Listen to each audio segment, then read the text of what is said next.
1 Corinthians chapter 10, part 2. Let's do it. I don't get the Bible. Verse 14.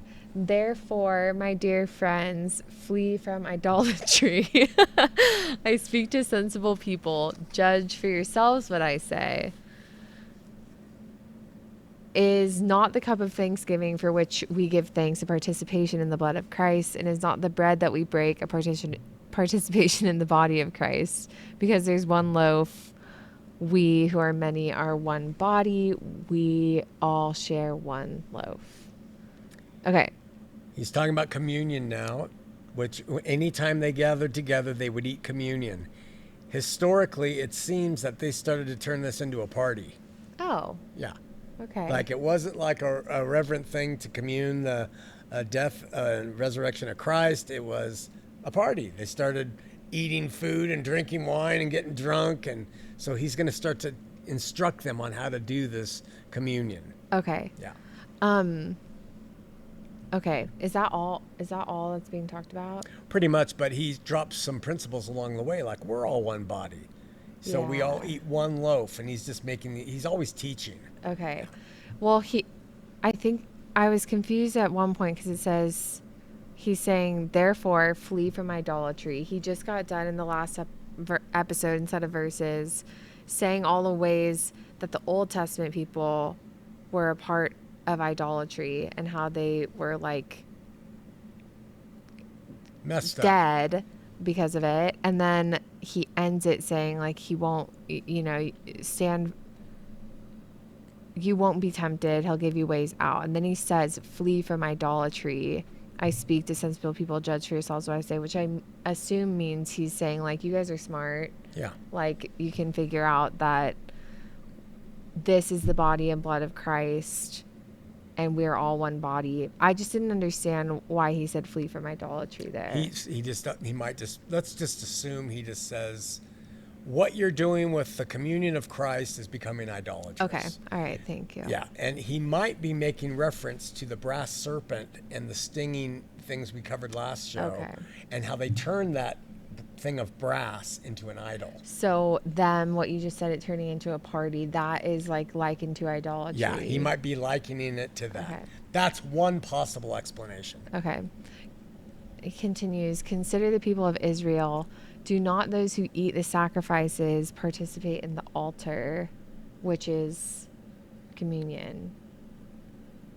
Do not those who eat the sacrifices participate in the altar? I think he's talking about the Levitical priests. Eat of the sacrifice. Yeah. Participate in the altar. Yeah. He's talking about the Levitical priests eating of the things offered. Okay. Yeah. Consider these people. They would do sacrifices and participate and eat of that sacrifice. Yeah. Do I mean then that food sacrificed to an idol is anything, or that an idol is anything? No. So that doesn't really mean much. But the sacrifices of pagans are offered to demons, not to God. I don't want you to be participants with demons. You cannot drink the cup of the Lord and the cup of demons too. You cannot have a part in both the Lord's table and the table of demons. Are we trying to arouse the Lord's jealousy? Are we stronger than he? So what I'm taking is it wasn't wrong necessarily for them to be eating of the sacrifice. Right. Like that act isn't the issue, but one is like of darkness and one's light, and you just want to be doing stuff of the light. Yeah. Okay. I'm having to remember where we are. No. Okay. I know. It's like a lot of things that go from him saying, what I'm connecting from him saying, I'm a Jew to Jews, I'm a whatever, I'm all things to all people. And then he says all this, and then it like kind of comes back to the believer's freedom. He says right here, I have the right to do anything you say, but not everything is beneficial. Yeah. I have the right to do anything, but not everything is constructive. No one should seek their own good, but the good of others. That's the law of love. So it feels like that whole thing was like connected to. It sounds like it is, and a good study would show it probably is. Okay. We're just covering, maybe we're getting into a place where I need to maybe start reading our text again, because I'm starting to forget. I know the Gospels really well and can talk about it, but they start to get into the weeds on some topics that I can't remember all the particulars. I'm feeling the same way right now. Like, I'm not asking the right questions or something. Like, what's the right use of this podcast now? No, I think it's this. Just keep reading. This is a good example. When you don't know something, you read it, you try to consider it, you move on, you go back and study it later. Okay. Yeah. This shouldn't be something where you're studying. It's not that big of a deal, really. Okay. What he's talking about here, I don't think, for our day and age. Okay. Okay. So, well, then we're just wrapping it up. There's just a few more verses. Read them. It says, eat anything sold in the meat market without raising questions of conscience, for the earth is Lord's and everything in it. Does that get used anywhere incorrectly by people today? Probably. But they were having a big deal about people at the Temple of Diana and Artemis and eating the sacrifices that were offered to demons and devils in those temples, and then were sold in the marketplace. Hey, we got some beef here, 3-day-old beef, sacrificed to Diana just a day ago. And that was making the Christians buy it and then get judgmental of each other. So that's what he's saying. Eat what you want. Okay. If an unbeliever invites you to a meal and you want to go, eat whatever's put before you without raising questions of conscience. But if someone says to you, this has been offered in sacrifice, then don't eat it, both for the sake of the one who told you and for the sake of the conscience. I'm referring to other person's conscience, not yours. For why is my freedom being judged by another's conscience? I love that passage. For why is my freedom being judged by another's conscience? Yeah. Wow. Yeah. You care about somebody else's conscience and you act accordingly. But he says, don't judge me of my conscience. If I can eat this. So let's say someone says, this was sacrificed to idols. And they say it that way. You'd say, oh, man, I'm not going to eat it then with you. I won't eat it. Okay. But your conscience is, I can eat anything. Don't feel bad about you having that liberty. You're free. And don't let someone make you feel bad for having that liberty. But conversely, don't do what's going to offend somebody else. This is the law of love. It's really odd. Like, what do you think that you would judge someone's conscience for feeling okay with, like, raping children?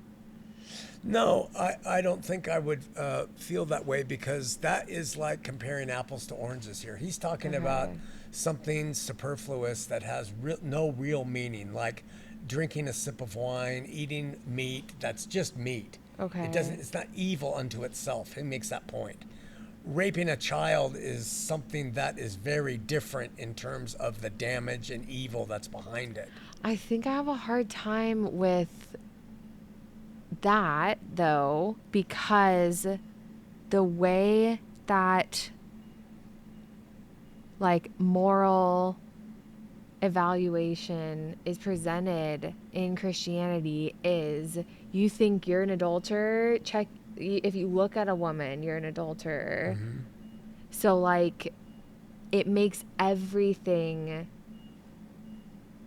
a condemnation. So if everything is a condemnation, then nothing is a condemnation. Well, that's hard. I know, but that's the reality. That's why pantheism that says God is in everything really amounts to God not being in anything. I see. Because there's no distinction. Yeah. So that's how you got to see it. So if everybody's going down and is trying to pinpoint this bad, that's bad, that's bad, bottom line, we are all screwed. That's why we're saved by grace through faith. Okay. Yeah, forget all those little pinpoints of can you, should you. That's called religion. People love it. Bottom line, we are sinful in some way, shape, or form. So get over the laundry list. That's what you are. Look to him in faith and walk, and don't worry. Yeah. That action will cause you to not want to do things that are bad. But when you do, you have peace, because you know it's not you. It's your flesh that's weak, that was tempted and you fell. It's not your heart for God. That's why what's in the heart, it matters. And the external stuff that religionists argue over is stupid stuff. All of it. Getting drunk, looking at porn, all of it. An affair, murder, all of it. It is an act. If someone really believes in their heart in Jesus shed blood and they commit murder, it's an act of passion that they lost their mind for a moment, and their heart and faith on Christ is what matters. Now we will go bonkers over the murder. They were never saved. No, that's not it. Okay, and so then when I bring up like raping a child or something, even that, it's never what he's saying, which is raising a question of conscience. It's more like, I think you would take the action to stop a murder or a rape. Sure. And that's like a worldly thing. Yeah. Okay. Yeah. It's just that it's completely separate from the spirit. Yeah. Okay. That's how I would see it anyway. So judging another's conscience here is trying to say like condemning. Yeah. Okay. Yeah, on anything. A spiritual condemnation, not you shouldn't be eating that meat. It's not good for you in this world. Right, even though I hate that I too. hate that too. But no, if God doesn't want you to do that. That's sinful. You need to repent. Yeah. Shut up. Yeah. Yeah, especially on something, especially to a believer. They have a low point. Yeah. So all you have to do to justify that stance is ask the person who makes the statement, are you without sin? That's it. Are you without sin? They'll say, well, I try. Shut up. Because I'm trying too. Yeah. Yeah. There is, all you got to do is ask the ones who's condemning you, are you without sin? And they're not. That's why I'm against religion. Pastors, priests, all of it. Yeah. Okay. Is that it? That's great. No, there's a few more verses. I'm Keep going. trying to find where I was. I am referring blah, blah, blah. If I take part in the meal with thankfulness, why am I denounced because of something I thank God for? That's interesting. Say that again. I'm sorry. I was reading the text. I'm waiting for Mom to. Okay. We're getting really loose here. My Lord. For why? My Lord. My Lord. For why is my freedom being judged by another's conscience? If I take part in a meal with thankfulness, why am I denounced because of something I thank God for? I'm saying, thank you for this drink. And they're like, why are you drinking that? Right. I drink unto the Lord. I should start saying that. Yeah. I'm killing this person unto the Lord. Yeah. Well, where's the line there? There's no line. You can say that. You can say it. You're going to be judged for it. Because you will stand before the Lord and he's going to say, really? What spirit did I send? Yeah. Okay. All right. That makes sense. So whether you eat or drink or whatever you do, do it all for the glory of God. That is one of my least favorite verses. Yeah. Don't take it literally like a volleyball game. Yeah. It was... Tell the audience. It was used in volleyball in college, at my Christian college, to say if you're not winning, you're not giving your all for the Lord. Even if you're not like doing your best at practice, you're not glorifying God.